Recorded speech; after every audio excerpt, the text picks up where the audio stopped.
Hello everyone, this is श्रुति और एक बार फिर से स्वागत है आप सभी का हमारे कॉमर्स यूट्यूब चैनल में।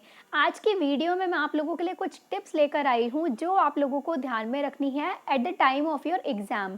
जिस टाइम आप अपना बोर्ड का एग्ज़ाम लिख रहे हैं, बेसिकली ये जो वीडियो है ये उन्हीं लोगों के लिए है, उन्हीं स्टूडेंट्स के लिए हैं जो बोर्ड के एग्ज़ाम्स देने जा रहे हैं। अभी बोर्ड के एग्ज़ाम्स आने वाले हैं, तो आपको बोर्ड के एग्ज़ाम्स लिखते हुए किन चीज़ों का ध्यान स्पेशली रखना है, कौन कौन सी चीज़ें हैं, कौन कौन से ऐसे पॉइंट्स हैं जो आप लोगों को ध्यान में रखने हैं अपना कोई भी थ्योरी एग्ज़ाम लिखते हुए। इवन ये आप लोग प्रैक्टिकल एग्ज़ाम्स में भी फॉलो कर सकते हैं। तो ये टिप्स जो हैं कुछ 10 पॉइंट्स हैं जो मैं आप लोगों को इस वीडियो में बताने वाली हूँ। केयरफुली इनको सुनिएगा और इसी तरीके से आप लोगों को अपना एग्ज़ाम प्रेजेंट करना है। ओके, तो एग्ज़ाम को प्रेजेंट करना is the best way to score high marks. Okay, तो जिस तरीके से आप अपने आंसर्स को प्रेजेंट करेंगे वो आप लोगों का ये दिखाता है कि कितना आप लोगों को आता है और कितना आप स्कोर कर पाएंगे। तो आज की जो वीडियो है वो बेसिकली इसी के ऊपर बेस्ड है। टाइम को वेस्ट ना करते हुए मैं वीडियो को स्टार्ट करती हूँ।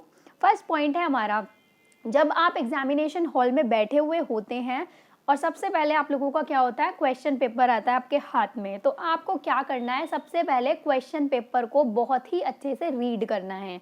आप लोगों को 10 to 15 मिनट्स मिलते हैं बोर्ड एग्जाम्स में ताकि आप लोग अच्छे से क्वेश्चन पेपर रीड कर पाएँ। तो आपको उसमें ये नहीं देखना कि इतने सारे क्वेश्चन हैं, हो ये मैं कैसे करूँगी या करूँगा, हो ये मेरे को आता ही नहीं है। इस तरीके की आप लोगों की मेंटालिटी वहाँ पर नहीं होनी चाहिए। आपको पहले से ही अपना माइंड पॉजिटिव रखना है और ये सोचना है आपको सब कुछ आता है। ओके, ओवर कॉन्फिडेंट नहीं होना। तो सबसे पहले आप लोगों को क्वेश्चन पेपर बहुत अच्छे से रीड करना है। जो जो क्वेश्चंस आप लोगों को आते हैं वो क्वेश्चंस आप लोग उस पर हल्का सा टिक मार्क कर लें क्वेश्चन पेपर के ऊपर ही कि आपको ये क्वेश्चंस आते हैं। सेकंड पॉइंट है हमारा कि जो क्वेश्चंस आप लोगों को उनमें से बहुत अच्छी तरह से आते हैं सबसे पहले उन्हीं को अटेम्प्ट करें। ओके, मतलब बहुत से बच्चे ऐसा भी करते हैं कि लाइन वाइज करने के चक्कर में कि भाई पहले यही क्वेश्चन अटेम्प्ट करना है, लाइन वाइज सीरीज में चलना है, तो वो बहुत सारे क्वेश्चंस उनके छूट जाते हैं। आपको ऐसा नहीं करना। सबसे अच्छा तरीका यही है कि आप लोगों को जितने क्वेश्चंस जो जो भी आते हैं उन्हें आप सबसे पहले लिख लें, जिनका आंसर्स आप लोगों को बहुत ही अच्छी तरह से आते हैं। थर्ड पॉइंट है आपका, अब जो क्वेश्चंस आप लोग कर लेते हैं अपने एग्जाम में, करने के बाद जैसे जैसे आप एक एक क्वेश्चन को करते जाएं, क्वेश्चन पेपर में टिक ज़रूर लगाते जाएं कि आपने ये क्वेश्चन कर लिया है। मैंने ऐसे भी लोगों को देखा है जो कि मतलब उन लोगों का क्या है कि वो लोग क्वेश्चंस तो कर देते हैं, एक आध क्वेश्चन बीच में छूट जाता है और उन्हें पता ही नहीं चलता, उन्हें लगता है हमने ये क्वेश्चन भी कर लिया था। तो ऐसा आप लोगों को नहीं करना, ये चीज़ ध्यान में रखना। ये सारी चीज़ें मैं जो पर्सनली मैंने एक्सपीरियंस की हुई हैं उसी के बेसिस पे बता रही हूँ, because I got 92 marks in my business studies board exams before 7 years. Approx 7 years हो चुके हैं मुझे मेरी 12th कंप्लीट हुए हुए। तो मैं अपना एक्सपीरियंस ही आप लोगों के साथ शेयर करना चाहती हूँ ताकि आप लोग भी बहुत अच्छा स्कोर कर पाएँ। ठीक है, तो ये करना आपको थर्ड पॉइंट कि जो जो क्वेश्चन आपका होता जाए आप उनको क्वेश्चन पेपर में टिक करते जाइएगा। उसके बाद आता है आप लोगों का fourth point, that is answers में जो आप हेडिंग्स लिखेंगे उनको बोल्ड करें, उनको आप लोग मतलब हाईलाइट करें अच्छे से, मतलब ब्लैक पेन से आप बड़ी बड़ी हेडिंग्स लिखें। ठीक है, ये चीज़ भी बहुत मैटर करती है किसी भी एग्जाम को लिखने में, कोई भी आंसर को प्रेजेंट करने में। फिफ्थ पॉइंट है आपका, जो भी अंडरलाइन करनी है आपको लाइंस, कौन कौन सी लाइंस आप अंडरलाइन करेंगे जो इम्पॉर्टेंट है, तो इम्पॉर्टेंट लाइंस को आप अंडरलाइन करेंगे और हाईलाइट करेंगे। इससे क्या होता है, इसके पीछे का लॉजिक ये है कि जब भी कोई टीचर आपका एग्जाम, आपका question paper answer sheet check करता है तो जो चीज़ आपने अंडरलाइन की होगी वो उनको ज़रूर पढ़ेंगे। ठीक है, और वो इम्पॉर्टेंट चीज़ ही आपको अंडरलाइन करनी है, ऐसा नहीं है कि कुछ भी अंडरलाइन करके आ गए। ठीक है, तो ये था फिफ्थ पॉइंट। सिक्स्थ पॉइंट है हमारा, draw diagrams and flow charts, जो कि मैं आप लोगों को वीडियोस में अपनी बताती हूँ किस तरीके से आपको प्रेजेंट करना चाहिए। आपको डायग्राम्स और फ्लो चार्ट्स के ऊपर बहुत ध्यान देना है, क्योंकि इससे ना अगर आपने अपने आंसर शीट्स में मतलब पूरी आंसर शीट में 2, 3, 4 इस तरीके से फ्लो चार्ट्स और डायग्राम्स बना दिए ना, तो आप लोगों का पेपर इतना इंप्रेसिव हो जाएगा, इतना ज़्यादा, मतलब कि टीचर भी देखकर ये बोलेगा कि हाँ भाई बच्चे को तो बहुत अच्छे से आता है। तो आप लोगों को मतलब हाईएस्ट मार्क्स जो है वो उसमें मिल सकते हैं। और बिजनेस स्टडीज़ तो एक ऐसा सब्जेक्ट है जो कि बहुत ही ज़्यादा स्कोरिंग और इंटरेस्टिंग है। तो बिजनेस स्टडीज़ में जैसा मैंने किया था वैसे मैं आप लोगों को ये पॉइंट्स दे रही हूँ, एज इट इज़ इनको फॉलो कीजिएगा और फिर देखिएगा आप लोग कि आप लोग में कितना अच्छा स्कोर कर पा रहे हैं। फिर आता है आप लोगों का 7th पॉइंट, दैट इज़ जो अटेम्प्ट करेंगे आप क्वेश्चंस, उनमें से कुछ क्वेश्चंस ऐसे भी होंगे जिनमें आपको किसी चीज़ के फीचर्स, एडवांटेजेस, डिसएडवांटेजेस, प्रोसेस, इस तरह के कुछ क्वेश्चंस होंगे जो लिखने होंगे। अब इन क्वेश्चंस को अटेम्प्ट करते हुए आप लोगों को सबसे बड़ी चीज़ जो ध्यान में रखनी है, that is you not have to write in paragraphs, only points. You have to explain only points. तो पॉइंट्स में लिखें चीज़ों को, पैराग्राफ्स में ना लिखें। कोई भी टीचर पैराग्राफ इतने अच्छे से नहीं पढ़ता है, पॉइंट्स में लिखें, बकायदा उसको ब्लैक पेन से हाईलाइट करें, अंडरलाइन करें पॉइंट को। That makes your paper more interesting and attractive. Okay, तो ये था हमारा 7th पॉइंट।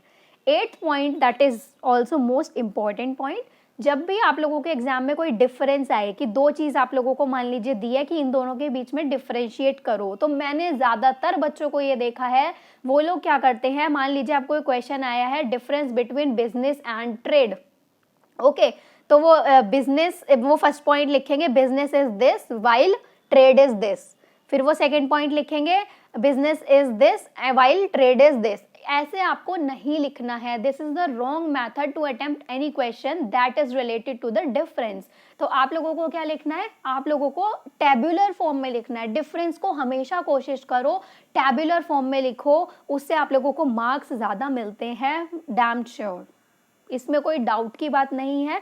तो आप लोगों को यहाँ लिखना है बिजनेस, बीच में एक लंबी सी लाइन खींचिए, टेबल बनाइए और यहाँ लिखना है ट्रेड, उसको पूरे बॉक्स के अंदर कवर कर दीजिए और उसके अंदर अब अपना एक एक पॉइंट बिजनेस का और एक एक पॉइंट यहाँ पर ट्रेड का, इस तरीके से आप लोग प्रेजेंट करेंगे अपना डिफरेंशिएट वाला क्वेश्चन। ये बहुत इंपॉर्टेंट है।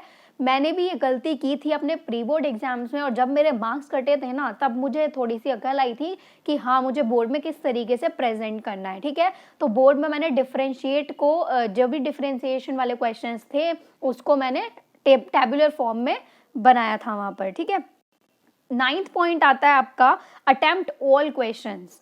आप लोगों को बोर्ड एग्जाम में कोई भी क्वेश्चन छोड़ना नहीं है किसी भी कीमत पर। ठीक है, चाहे वो 1 मार्कर हो, चाहे वो 4 मार्क्स का क्वेश्चन हो, चाहे 6 मार्क्स का क्वेश्चन हो, चाहे केस स्टडी हो, कुछ भी हो, आप लोगों को छोड़ना नहीं है।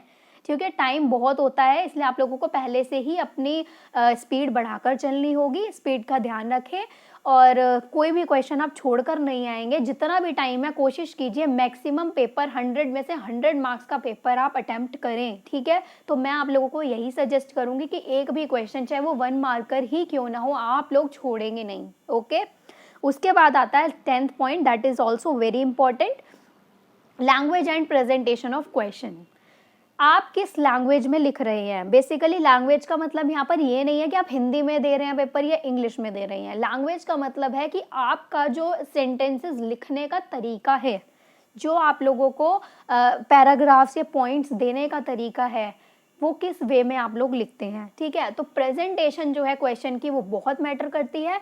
अगर आपके क्वेश्चन की प्रेजेंटेशन अच्छी होगी, कई बार क्या होता है कि प्रेजेंटेशन अच्छी होती है और आप लोग कंटेंट इतना नहीं दे पाते, लेकिन फिर भी मार्क्स बहुत अच्छे मिल जाते हैं। वो इसीलिए क्योंकि प्रेजेंटेशन मैटर्स अ लॉट।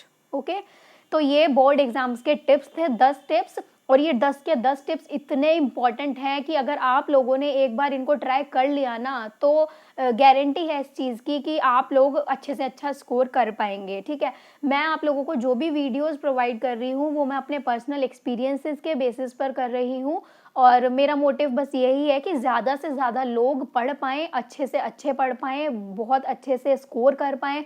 तो ये 10 पॉइंट्स हैं जो आप ध्यान में रखेंगे बोर्ड एग्जाम्स को लिखते हुए। ठीक है, तो बोर्ड एग्जाम्स वालों के लिए ये वीडियो बहुत यूज़फुल होने वाली है, और प्लीज़ इसको अपने सारे दोस्तों के साथ, जो भी बोर्ड एग्जाम्स देना चाहते हैं, देने वाले हैं, या फिर इवन 11th में भी हैं अभी। ठीक है, तो सबके साथ इसको शेयर ज़रूर कीजिएगा ताकि उन लोगों को भी ज़्यादा से ज़्यादा हेल्प मिल पाए।